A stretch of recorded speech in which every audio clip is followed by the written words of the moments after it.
everyone and welcome back to the channel. కెనడాలో salaries ఎలా ఉంటాయో చూద్దాము. జనరల్గా కొంచెం ఎక్సైటింగ్ ఉంటుంది.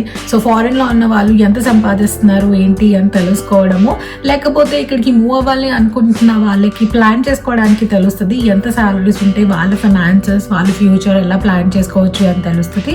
సో అందుకే సాలరీస్ ఎలా ఉంటాయి, ఎలాంటి స్ట్రీమ్లో ఎట్లా ఉంటాయి అన్నది చూద్దాం. Before getting into the video, if you are new to this channel, do consider subscribing. ఈ ఛానల్లో చాలా కెనడా రిలేటెడ్, కెనడా ఇమిగ్రేషన్ కి, కెనడా లైఫ్ స్టైల్ కి సంబంధించిన వీడియోస్ ఉన్నాయి. Do check those videos. Without any further delay let's get into the video. కెనడాకి India నుండి move అయిన వాళ్ళు ఎక్కువ శాతం అయితే స్టూడెంట్ వీసాలో వచ్చిన వాళ్ళు ఉంటారు, లేకపోతే వర్క్ పర్మిట్ ఆర్ పిఆర్ లో వచ్చిన వాళ్ళు ఉంటారు.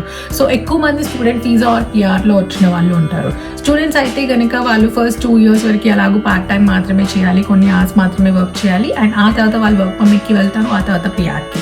సో ఇలా వచ్చిన వాళ్ళందరూ పిఆర్ లో వచ్చిన వాళ్ళు స్పెసిఫిక్ గా ఓన్లీ ఐటీ జాబ్స్ మాత్రమే చేస్తారు, లేకపోతే మార్కెటింగ్ లో మాత్రమే వర్క్ చేస్తారు అన్నది లేదు. వాళ్ళు ఇక్కడికి వచ్చాక బిజినెస్ కూడా చేయొచ్చు. కొన్ని కంట్రీస్ లో వీసా రెస్ట్రిక్షన్స్ వల్ల బిజినెస్ చేయడానికి ఉండదు. They can only do some jobs, ఏదైనా ఎంప్లాయర్ దగ్గరే వర్క్ చేయాలి. బట్ కెనడాలో పిఆర్ లో వచ్చినప్పుడు బిజినెస్ కూడా చేయొచ్చు వితౌట్ ఎనీ రెస్ట్రిక్షన్. సో చాలా మంది ఇక్కడికి వచ్చాక వాళ్ళు ఓన్ గా బిజినెసెస్ కూడా స్టార్ట్ చేసుకొని ఉంటారు. ఐటీ జాబ్స్ చేస్తూ కూడా బిజినెస్ చేసే వాళ్ళు చాలా మంది ఉంటారు. అలాంటి వాళ్ళవి బిజినెస్ ని బట్టి వాళ్ళ ఇన్కమ్ వేరీ అవుతుంది. సో అవి ఇక్కడ నేను డిస్కస్ చేయను. నేను ఐటీలో ఉన్నాను, అందుకనే జనరిక్ గా ఐటీ జాబ్ చేసే వాళ్ళకి ఎంత సాలరీస్ ఉంటాయి అన్నది చెప్తాను ఇవాళ. And similar salaries marketing and sales లో కూడా ఉంటాయి, బట్ అక్కడ కొంచెం కమిషన్స్ కూడా ఇంక్లూడ్ అవుతాయి. వాళ్ళు చేసిన బిజినెస్ ని బట్టి వాళ్ళకి కొంచెం కమిషన్స్ కూడా ఇంక్లూడ్ అయి ఉంటాయి. ఐటీ జాబ్ లో కమిషన్స్ ఉండవు, కానీ కొంచెం సాలరీస్ ఎక్కువ ఉంటాయి. సో ఓవరాల్ వాళ్ళు ఎర్న్ చేసేది సిమిలర్ గానే ఉంటుంది, కొంచెం అటు ఇటుగా. అండ్ ఇవన్నీ నేను చెప్పేది మొత్తం జనరిక్ సినారియోస్. కొంతమంది జనరిక్ రేంజ్ లోనే ఉండకపోవచ్చు, కంప్లీట్ తక్కువ ఉండొచ్చు, లేకపోతే కంప్లీట్ ఎక్కువ ఉండొచ్చు. నేను చెప్పేది most of the people average గా జనరిక్ సాలరీ రేంజెస్ ఎంత ఉంటాయో అవి ఇంక్లూడ్ చేస్తాను. And to set the expectations clearly, మీరు థంబ్నెయిల్ చూసి అనుకున్నా నా సాలరీ నేను ఎగ్జాక్ట్ గా మెన్షన్ చేయను. I'm not comfortable doing that, but general గా రేంజ్ ఎలా ఉంటుంది అన్నది నేను మెన్షన్ చేస్తాను. నా సాలరీ కూడా అదే రేంజ్ లో ఉంది. సో దాన్ని బట్టి నాది కానీ ఎవరిది అయినా సరే ఇక్కడికి వచ్చి జనరల్ ఐటీ జాబ్స్ నార్మల్ గా చేసే వాళ్ళది అదే రేంజ్ లో ఉంటది. సో మీకు అట్లా అర్థం అవుతుంది నాలాగా ఇక్కడ ఐటీ జాబ్స్ చేస్తున్న వాళ్ళు కూడా ఎంత ఎర్న్ చేస్తున్నారు అని. సో ఆఫ్ కోర్స్ గా ఇండియాలో ఉన్నట్టుగానే ఒక పర్సన్ కి ఇంత ఎక్స్పీరియన్స్ ఉంది అంటే ఇంత సాలరీ ఉంటుంది అని మనం స్పెసిఫిక్ గా చెప్పలేము. సో ఇండియాలో కూడా మనం జనరల్ గా చూసి 5 years ఎక్స్పీరియన్స్ ఉంది అంటే గనక, ఫర్ ఎగ్జాంపుల్ తనకి 1 lakh చేతికి వస్తుంది అంటే గనక ఇంకొకరికి 1.5 lakh కూడా వస్తూ ఉండొచ్చు. So based on their experience, how they are negotiating, వాళ్ళు ఎన్నిసార్లు షిఫ్ట్ అయ్యారు అండ్ కంపెనీ వాళ్ళు రిక్రూట్ చేసుకున్నప్పుడు వాళ్ళకి ఎంత రిక్వైర్మెంట్ ఉంది, వాళ్ళ కాస్ట్ సెంటర్ లో ఎంత బడ్జెట్ ఉంది, ఇవన్నింటి మీద డిపెండ్ అయి ఉంటది సాలరీ ఎంత అని. సో సేమ్ అలాగే కెనడాలో కూడా ఏ ప్రాజెక్ట్ కి రిక్రూట్ అవుతున్నారు, ఎంత సాలరీ ఉంది, ఆ ప్రాజెక్ట్ కి కాస్ట్ సెంటర్ ఎంత ఉంది, అండ్ ఎంత ఎక్స్పీరియన్స్ తోని ఎంత స్కిల్ సెట్ తో మూవ్ అవుతున్నారు అన్న దాని మీద కూడా డిపెండ్ అయి ఉంటది. ఐటీలో మీరు జాబ్ లో జాయిన్ అయినప్పుడు సాలరీ ఎంత అని. సో స్పెసిఫిక్ గా చెప్పడం కష్టము ఇంత ఉంటది అని, బట్ యావరేజ్ గా చూద్దాము. సేమ్ ఇండియన్ మార్కెట్ లాగానే ఇక్కడ ఎక్స్పీరియన్స్ ని బట్టి డిఫర్ అవుతుంది. కానీ కెనడాలోనే 5 years ఐటీ ఎక్స్పీరియన్స్ ఉన్న పర్సన్ కి అండ్ ఇండియా నుండి 10 years ఎక్స్పీరియన్స్ తో మూవ్ అయిన పర్సన్ కి సాలరీ ఆల్మోస్ట్ సేమ్ ఉండొచ్చు, because Canadian experience is a thing which makes difference. And వాళ్ళు ఎంత స్కిల్ సెట్ తో ఉన్నారు అని కూడా డిఫర్ అవుతుంది. వాళ్ళు చేసిన ప్రాజెక్ట్స్ లో 10 years లో ఎన్ని ప్రాజెక్ట్స్ లో వర్క్ చేశారు అండ్ ఎంత ఎక్స్టెన్సివ్ టెక్నాలజీస్ లో, ఎంత అడ్వాన్స్ టెక్నాలజీస్ లో వర్క్ చేశారు అన్నది కూడా డిపెండ్ అవుతుంది సాలరీ కోసం. కానీ మనం జనరల్ గా తీసుకున్నా సరే మినిమం టు మినిమం ఒక $3,000 అయితే ఒక పర్సన్ కి వస్తుంది. అది $12,000 వరకు కూడా వెళ్ళొచ్చు ఒకటి మంత్లీ ఇన్కమ్ ఐటీలో. నేను 3,000 అంటే గనక మినిమం వేజ్ ఆంటారియోలో $16.55. సో అది అయితే మీకు పక్కా ఇవ్వాల్సిందే అన్నమాట. మీరు ఐటీలోనే కాదు, మీరు ఎక్కడ ఫుల్ టైం జాబ్ చేసినా, పార్ట్ టైం జాబ్ చేసినా, ఏది చేసినా సరే మీకు మినిమం $16.55 per hour ఇవ్వాల్సిందే. That's a mandate rule. So మీరు ఆ మినిమం వేజ్ తీసుకున్నా సరే, మీరు వారంకి 40 hours ఫుల్ టైమ్ గా చేసినప్పుడు 40 hours వర్క్ చేస్తే మీకు నెలకి ఆల్మోస్ట్ 2,700 అవుతుంది మినిమం వేజ్ లో. ఎవరైనా ఇంటర్న్స్ గా జాయిన్ అయ్యారు, లేకపోతే కోఆప్ లో జాయిన్ అయ్యారు అంటే కనుక కొన్ని కంపెనీస్ పే చేయవు, they work for free just co-op గా వర్క్ చేస్తున్నప్పుడు.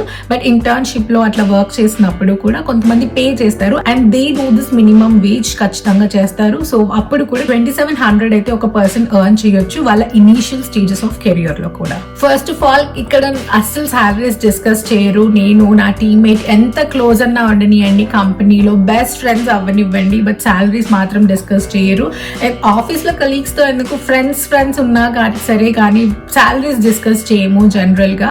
సో ఇక్కడ ఎందుకు అది సెన్సిటివ్ టాపిక్ గా కన్సిడర్ చేస్తారు అండ్ సాలరీస్ డిస్కస్ చేయరు. అందుకే ఇవన్నీ కూడా నా ఎస్టిమేషన్స్ బట్టి చెప్తున్నాను. And we also running consultancy 2 years అవుతుంది. నేను మా హస్బెండ్ కలిసి జాబ్ ప్లేస్మెంట్ అసిస్టెన్స్ ఇస్తాము ఇక్కడ.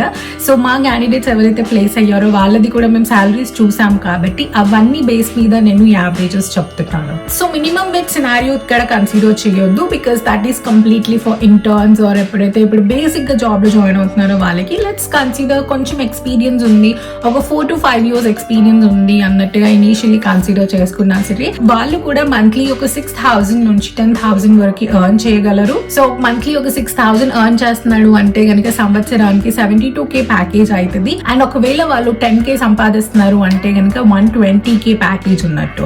మంచి ఎక్స్పీరియన్స్ ఉంది, మంచి స్కిల్ సెట్ ఉన్న వాళ్ళకి ఇప్పుడు ఐటీలో 120 కూడా ఇస్తున్నారు. బట్ అగైన్ ఇది గ్రాస్ పే నేను చెప్పింది, యాన్యువల్ ఎంత పే ఉంది అన్నది. There are few factors which decide మీకు ఎంత చేతికి వస్తుంది అన్నది. ఇది పాపులర్ పాయింట్, మీరు చాలా సార్లు వినే ఉంటారు కెనడాలో టాక్సెస్ ఎక్కువ అనేసి. ఎస్, కెనడాలో టాక్సెస్ ఎక్కువ అండ్ ఇండియా లాగానే ఇక్కడ మినిమం వేజెస్ కి టాక్సెస్ ఉండవు. ఆ తర్వాత క్యాప్ ని బట్టి, ఏ క్యాప్ లోకి మీరు వస్తున్నారు, ఎంత రేంజ్ లోకి వస్తున్నారు అన్న దాన్ని బట్టి ఎంత పర్సెంటేజెస్ ఆఫ్ టాక్సెస్ మీరు కడుతున్నారు అన్నది డిపెండ్ అయి ఉంటుంది. మీ సాలరీ ఎంత పెరుగుతున్నా కొద్దీ the percentage of taxes you pay increases. So మీరు యావరేజ్ గా 25-35 అట్లా మధ్యలో ట్యాక్స్ కడతారు. కొంచెం పెరగొచ్చు బేస్డ్ ఆన్ మీ సాలరీ ఇంక్రీజ్ అవుతున్నా కొద్దీ. సో 6,000 సాలరీ ఉన్న పర్సన్ కూడా నెలకి ఒక 4,000 ఎర్న్ చేయగలుగుతాడు. అండ్ 10K ప్యాకేజ్ ఉన్న వాళ్ళు అరౌండ్ 6,500 అట్లా ఎర్న్ చేయగలుగుతారు. And again this is also dependent Canadian pension plan లో ఎంత కాంట్రిబ్యూట్ చేస్తున్నారు అండ్ మీరు RRSP కి ఎంత కాంట్రిబ్యూట్ చేస్తున్నారు అన్న ఫ్యాక్ట్ మీద కూడా డిపెండ్ అయి ఉంటుంది మీ చేతికి ఎంత సాలరీ వస్తుందని. అండ్ ఇంకొక డిసైడింగ్ ఫ్యాక్టర్ ఏంటి అంటే బెనిఫిట్స్. కెనడాలో medical is free which is also known. కానీ ఫార్మా రిలేటెడ్ మెడిసిన్స్ ఏవైతే మనం కొనుక్కోవాలో వాటికి కెనేడియన్ ఏదైతే గవర్నమెంట్ నుంచి వచ్చే ఇన్సూరెన్స్ ఉందో అది కవర్ చేయదు. అండ్ డెంటల్, ఐ చెకప్స్ ఇలాంటివి కూడా కవర్ అవ్వవు గవర్నమెంట్ ఇన్సూరెన్స్ లో. సో అందుకే కంపెనీ వాళ్ళు జనరల్లీ వీటికి ఇన్సూరెన్స్ ప్రొవైడ్ చేస్తారు. కొన్ని కంపెనీస్ లో వాళ్ళే మొత్తం ప్రొవైడ్ చేస్తారు. వాళ్ళు ప్రొవైడ్ చేసే లిమిట్ తోనే మీకు మొత్తం కవర్ అయిపోతుంది. మీ ఫ్యామిలీ మొత్తంకి అన్ని కవర్ అయిపోతాయి. ఈ డెంటల్, మెడిసిన్స్ ఇవన్నీ ఉన్నాయో అది మొత్తం కవర్ అయిపోతుంది. బట్ కొన్ని కంపెనీస్ లో మీ నుంచి అమౌంట్ కూడా కలెక్ట్ చేస్తారు, చాలా మినిమల్ ఉంటుంది. బట్ స్టిల్ మీ మంత్లీ మీ సాలరీస్ నుంచి కట్ చేసుకుంటారు based on the amount of at the percentage of claims you are deciding for benefits. కొన్ని ఐటీ కంపెనీస్ లో కొంచెం సాలరీస్ చేతికి వచ్చేదానికి కొన్న షేర్స్ కూడా ప్రొవైడ్ చేస్తారు అండ్ ప్రాఫిట్ లో షేర్ కూడా ఇస్తారు. కొంచెం % ఉంటుంది బట్ ప్రాఫిట్ లో షేర్ కూడా ప్రొవైడ్ చేస్తారు. మీరు రిక్రూట్ అయ్యేటప్పుడే ఫుల్ టైమ్ పొజిషన్స్ లో వాళ్ళు మీకు డీటెయిల్స్ అన్ని చెప్తారు. If they are providing any shares to you or ఎంత ప్రొవైడ్ చేస్తున్నారు ఏంటి అన్నది ఆ డీటెయిల్స్ అన్ని చెప్తారు. మీరు అవన్నీ కూడా ఇంక్లూడ్ చేసుకోవచ్చు మీ ఎర్నింగ్ క్యాలిక్యులేషన్స్ లో. And another factor is bonus. Main ఏదైతే గ్రాస్ సాలరీ ఉందో ఇప్పటివరకు మనం డిస్కస్ చేసింది దానితో పాటు చాలా companies, most of the companies bonus కూడా ఇస్తారు. That can vary somewhere between 3% to 10% or 13% వరకు కూడా ఇస్తారు. సో యాన్యువల్లీ మీ ప్యాకేజ్ 100K ఉంది అంటే కనుక అండ్ 10% బోనస్ మీకు వస్తుంది అంటే మీకు ఒక $10,000 యాన్యువల్లీ ఇస్తారనమాట. అండ్ అది ఎన్ని డ్యూరేషన్స్ లో పే చేస్తారు అన్నది డిపెండ్ అవుతుంది. కొంతమంది క్వార్టర్లీ పే చేస్తారు. సో 10,000 by 4 quarters మీకు పే చేస్తారు. లేదు అంటే కనుక హాఫ్ ఇయర్ కి పే చేసే వాళ్ళు ఉన్నారు. లేదు అంటే ఇయర్లీ యాన్యువల్లీ ఒక్కసారి పే చేస్తారు. But the pain point here is bonus amount కి 45 to 50% of the amount tax లో కట్ అవుతుంది. సో మీరు అక్కడ ట్యాక్స్ సేవ్ చేయాలి అంటే కనుక మీరు RRSP ఆర్ దేంట్లో అయినా ఇన్వెస్ట్ చేయాలి. అయితేనే మీకు ట్యాక్స్ కొంచెం సేవ్ చేయగలుగుతారు. లేదు అంటే 45 to 50% of it will go in tax. నాకు పాత కంపెనీలో యాన్యువల్లీ ఉండింది. సో ఫుల్ సాలరీ ఎలాగో వస్తూ ఉంటే ఒక్క మంత్ లో మాత్రం జూన్ ఆర్ జులైలో ఇచ్చేవాళ్ళు. సో ఆ మంత్ లో కంప్లీట్ ఈ పేమెంట్ కూడా వచ్చేది కాబట్టి ఆల్మోస్ట్ ఒక మంత్ సాలరీ అంతా వస్తుంది కాబట్టి దాట్ వాజ్ వెరీ గుడ్. చాలా అంటే మంచిగా ఉంటుండే. ఆ మంత్ కి కంప్లీట్ ఫుల్ ఇన్కమ్ డబుల్ వచ్చినట్టుగా it's good feeling. But yes చాలా ట్యాక్స్ పోతుంది బోనస్ అమౌంట్ లో అయితే. అండ్ ఒక ఐటీ ఎంప్లాయ్ ఎంత ఎర్న్ చేస్తున్నాడు కెనడాలో అన్నది వాళ్ళు full time employ or contract గా వర్క్ చేస్తున్నారు అన్న దాని మీద కూడా డిపెండ్ అయి ఉంటుంది. ఇండియాలో, US లో మీరు కాంట్రాక్ట్ జాబ్స్ గురించి ఏదైతే విన్నారో అక్కడికి ఇక్కడ కంప్లీట్ డిఫరెంట్ సినారియో ఉంటుంది. డిఫరెంట్ గా వర్క్ అవుతుంది కాంట్రాక్ట్ జాబ్స్. ఇక్కడ కాంట్రాక్ట్ జాబ్స్ లో ఎక్కువ పే వస్తుంది ఇన్ఫాక్ట్ మీకు ఫుల్ టైమ్ జాబ్స్ కన్నా. సో కెనడాలో ఫుల్ టైమ్ ఎంప్లాయీ అయితే కనుక మీరు ఒక కంపెనీకి వర్క్ చేస్తున్నట్టు, ABC కంపెనీ ఉంది, మీరు దానికి వర్క్ చేస్తున్నట్టు, అండ్ వాళ్ళు మీకు పేరోల్ రన్ చేస్తారు. మంత్లీ మీకు ఎంత ప్యాకేజ్ అయితే చెప్పారో, సో 100K ప్యాకేజ్, సో దాంట్లోంచి మీకు నెలకి ఎంత శాలరీ వస్తుంది, బై వీక్లీ పే ఉంటుంది ఇక్కడ, సో బై వీక్లీ మీకు ఎంత శాలరీ వస్తుంది అని చేస్తారు. అండ్ వాళ్ళే ట్యాక్స్ ప్రాసెస్ కూడా చేస్తారు. ఆ అమౌంట్ నుంచి ట్యాక్స్ ఏదైతే ఉందో వాళ్ళే ట్యాక్స్ కూడా గవర్నమెంట్ కి పే చేసేస్తారు. ఇది ఫుల్ టైం అయితే కనుక స్ట్రైట్ ఫార్వర్డ్ ఇట్లా అవుతుంది. మీకు T4 డాక్యుమెంట్స్ కూడా ఆ కంపెనీ వాళ్ళే జనరేట్ చేసేస్తారు ఫుల్ టైం అయితే. అదే కాంట్రాక్ట్ లో వస్తే గనక, కాంట్రాక్ట్ లో మీరు ఒక బిజినెస్ నుంచి వర్క్ చేసినట్టు అనమాట, అండ్ ఆ బిజినెస్ మీరే ఓనర్ అవుతారు. సో కాంట్రాక్ట్ జాబ్ అయితే గనక మీరు ఒక కంపెనీ నుండి వాళ్ళకి వర్క్ చేస్తున్నట్టు అనమాట, and that company can be yours. మీరు దానికి డైరెక్టర్ గా ఉంటారు. ఫర్ ఎగ్జాంపుల్, నేను ఒక కంపెనీ ఓపెన్ చేస్తాను which is called as incorporation. నేను ఒక ఇన్కార్పొరేషన్ ఓపెన్ చేస్తాను which is like Nikhita IT solutions or something open చేస్తాను. చేసి దాని నుండి ఆ కంపెనీకి వర్క్ చేస్తున్నట్టు. సో నిఖితా సొల్యూషన్స్ నుంచి ABC కంపెనీకి ఒక ఎంప్లాయీ వర్క్ చేస్తున్నట్టు, and that employee is nobody back me. నేనే ఇక్కడ ఈ కంపెనీకి డైరెక్టర్ గా ఉంటాను, అండ్ నేనే అక్కడ ఎంప్లాయీని కూడా అనమాట. సో అప్పుడు కంపెనీ వాళ్ళు అమౌంట్ ఏదైతే పే చేస్తున్నారో వాళ్ళు నాకు పే చేయరు as a employee, they will pay to the company. ఈ కంపెనీ ఎవరిది, అది యాక్చువల్లీ మనదే, దాట్స్ అన్ ఇన్కార్పొరేషన్ వే అంటారు. సో వాళ్ళకి పే చేస్తారు, and they will also pay the taxes. ఆంటారియోలో అయితే 13% టాక్సెస్. సో ఏదైతే పే ఉందో దాంతో పాటు టాక్సెస్ కూడా పే చేస్తారు ఈ కంపెనీకి. అండ్ ఈ కంపెనీ నుండి నేను నాకు కావాల్సిన అమౌంట్ పేరోల్ రన్ చేసుకొని నేను తీసుకుంటాను. ఈ ప్రాసెస్ లో ఏమైతుంది అంటే ఆర్లీ పే చేస్తారు. ఫుల్ టైమ్ లో మీకు కంప్లీట్ యాన్యువల్ ప్యాకేజ్ డిస్కస్ చేస్తారు, అండ్ అలాగే పే చేస్తారు. కాంట్రాక్ట్ లో మీకు ఆర్లీ పే చేస్తారు. కాంట్రాక్ట్ జాబ్ చేసినప్పుడు మీకు ఎక్కువ పే వస్తుంది, ఆర్లీ రేట్ పెరుగుతుంది. సో కానీ ఇక్కడ బెనిఫిట్స్ ఉండవు. ఏవైతే మీకు ఎక్స్ట్రా బెనిఫిట్స్ ఏవైతే వస్తున్నాయో, బోనస్ అండ్ బెనిఫిట్స్ ఏవైతే ఫుల్ టైమ్ జాబ్ లో ఉన్నాయో అవి మీకు కాంట్రాక్ట్ జాబ్ లో రావు. But hourly pay is way hire.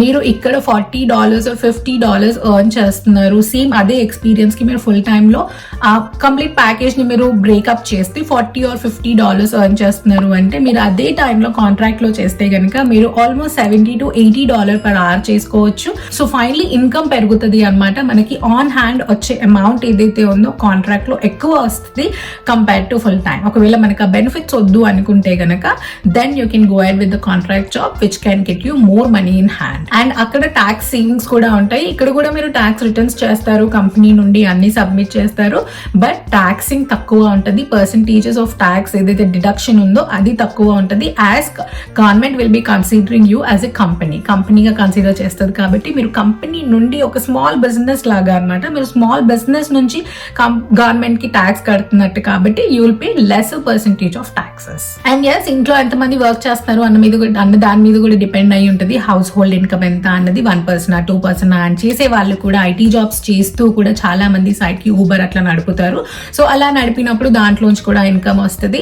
So basically PR లో ఉన్నప్పుడు you don't have to making restriction ఉండదు. మీరు ఇదే జాబ్ చేయాలి అన్నట్టు, మీరు ఒకటే జాబ్ చేయాలి లేకపోతే ఇదే చేయాలి అనేమి ఉండదు. You can do anything. చాలా మంది IT జాబ్స్ చేస్తూ బిజినెస్ రన్ చేస్తారు, రెస్టారెంట్స్ పెట్టుకున్నారు, చాలా అలా చేస్తారు. So you can do anything as you wish, but it should be legal and permittable in Canada. So ఇక్కడ ఉండే ఈ సాలరీస్ కి కెనడాకి మీరు ఇండియాకి కంపేర్ చేస్తే కనుక ఫైనలీ సేవింగ్స్ ఎంతైతే ఉందో దాంట్లో ఆఫ్ కోర్స్ గా కొంచెం ఎక్కువే ఉంటుంది. కెనడాలో మీరు ఎక్కువే సేవ్ చేయొచ్చు. కాస్ట్ ఆఫ్ లివింగ్ కూడా ఎక్కువే, but still again it depends on various factors. But final గా అయితే కొంచెం సేవింగ్స్ లో కంపేర్ చేస్తే కొంచెం ఇక్కడ ఎక్కువే ఉంటుంది. బట్ ఇండియాలో ఉండే అడ్వాంటేజెస్ వేరు, అవి ఇక్కడ దొరకవు ఆబ్వియస్ గా. And work culture is very different in both countries. Especially ఐటీలో, నేను ఇండియాలో కూడా వర్క్ చేశాను ఐటీలో, అండ్ ఇక్కడ కూడా వర్క్ చేస్తున్నాను. And I can clearly say it is like very very different. Complete culture complete గా డిఫరెంట్ ఉంటుంది. అండ్ రెండిట్లో కొన్ని పాజిటివ్స్ అండ్ నెగటివ్స్ ఉన్నాయి, but again it's very different. Another point about salaries in Canada is, కెనడాలో increments తక్కువ. మీరు అదే కంపెనీలో కంటిన్యూ అవుతున్నారు అంటే కనుక based on your performance increments ఉంటాయి అంటే, కానీ ఓవరాల్ గా చూసుకున్న పర్సంటేజ్ మీరు ఇండియాతో కంపేర్ చేస్తే ఇంక్రిమెంటల్ పర్సంటేజెస్ ఎంతైతే ఉంటాయో దాంతో కంపేర్ చేస్తే కొంచెం ఇంక్రిమెంట్ పర్సంటేజ్ కెనడాలో తక్కువ. So yeah, that's all. ఏదైతే నేను యావరేజ్ చెప్పాను అందులో నేను అందరిది చాలా మందిది, ఇక్కడ ఉన్న వాళ్ళది చాలా మంది ఆ ఫ్రెండ్స్ లో కానీ ఎవరైనా అదే రేంజ్ లో ఉంటుంది అందరి సాలరీ కూడా. But your skill set is very important. Me skill set depend అయ్యే మీకు ఏ టెక్నాలజీలో వర్క్ చేస్తున్నారు, ఎంత ఎక్స్పీరియన్స్తో వచ్చారు ఏంటి అన్న దాని మీద డిపెండ్ అయి ఉంటుంది మీకు ఎంత పే వస్తుంది అన్నది.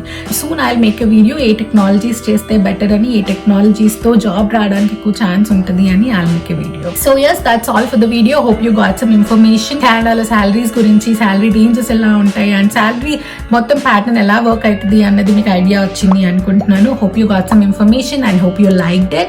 If you liked the video, do click that like button and subscribe to the channel. Do follow on Instagram too. See you in the next one. Until then, stay happy and stay long.